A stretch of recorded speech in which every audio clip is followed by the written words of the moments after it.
Luckily, I'm not one of there. You thought it was a session, I'm not. No.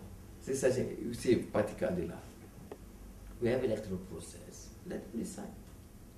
I mean, Azmin has been there for some time. He knows the grassroots. Zaid comes in and embraced very well. Although I did tell him, I said, look, you have to play by the party rules. But he has been very effective. He has worked very hard. He has gone down to some very, very rural constituency. He was with me in Jaranto, for example. And I think let the democratic process takes its course. So you're not going to support anybody? For now, no. I mean, and I made very clear. Look at the people and the parties mature enough. They would choose. And even then, is no certainty of a person chosen now will be a successor. After all, we had 3 deputy prime ministers. They did nonsense.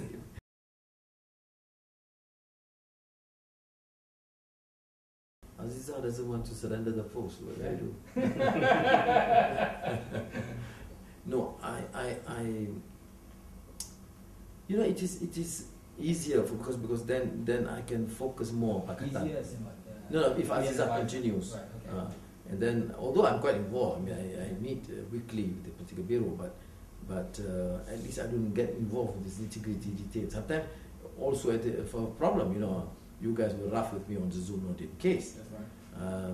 And I think you were wrong because I said I would not concede on the point of the due process.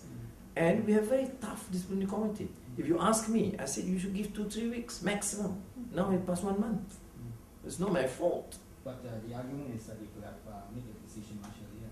I didn't want because I said that you, however much you dislike a person, unless one opt to leave the party, that he must be given, or she must be given an opportunity to present himself. Otherwise, it's very difficult for me to rationalize the due process.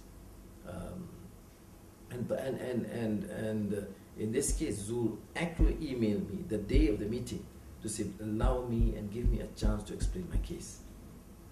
Just a few hours before the political bureau meeting. So I said, how do you expect me now to say, I don't care, I want him sacked or suspended. So okay, I lose some support temporarily. I hope I regain it after some time. But that was the main consideration. I'm not taking it too soft a line or saying no, possibility. Although I'm quite forgiving. I mean, but sometimes people do cross the line. But in this case, you have a lembaga discipline, and then you say no, you decide first. It's very difficult for me. That's why you see I'm very guarded. I don't comment. I commented strongly on Zahrin after he resigned. And that's different. You leave the party, then it's a different position. Otherwise, I would still exercise maximum patience.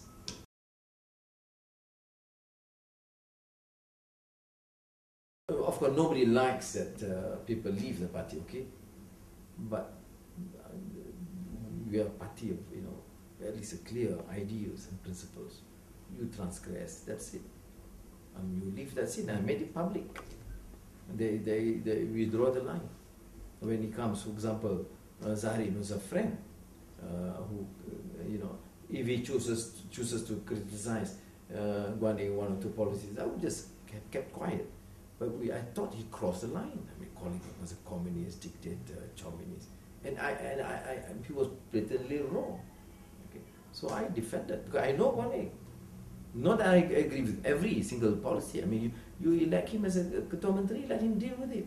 But to call him a chauvinist is not fair. I mean, he worked harder to try and engage the Muslims than all the chief ministers I've known. My father was a friend of Wong Pawani, who's from Bukit Mentajam.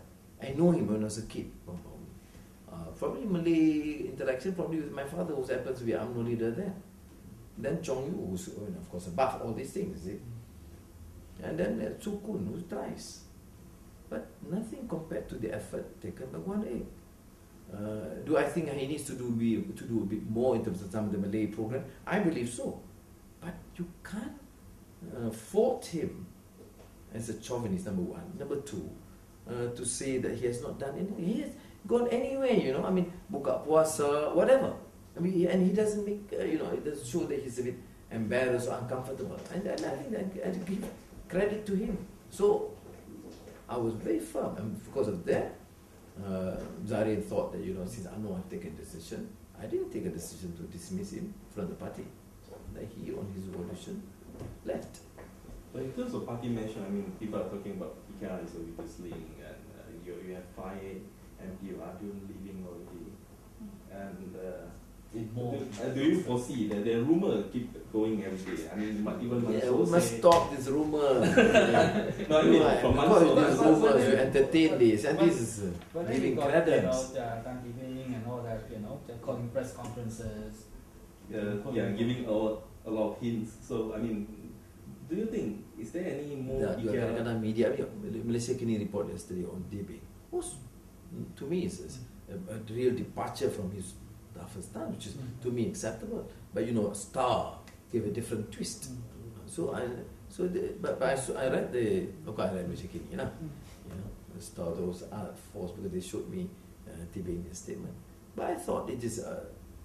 I don't know what's going to happen because today is not very spring. But I thought this clearly is a departure from his very angry stance initially.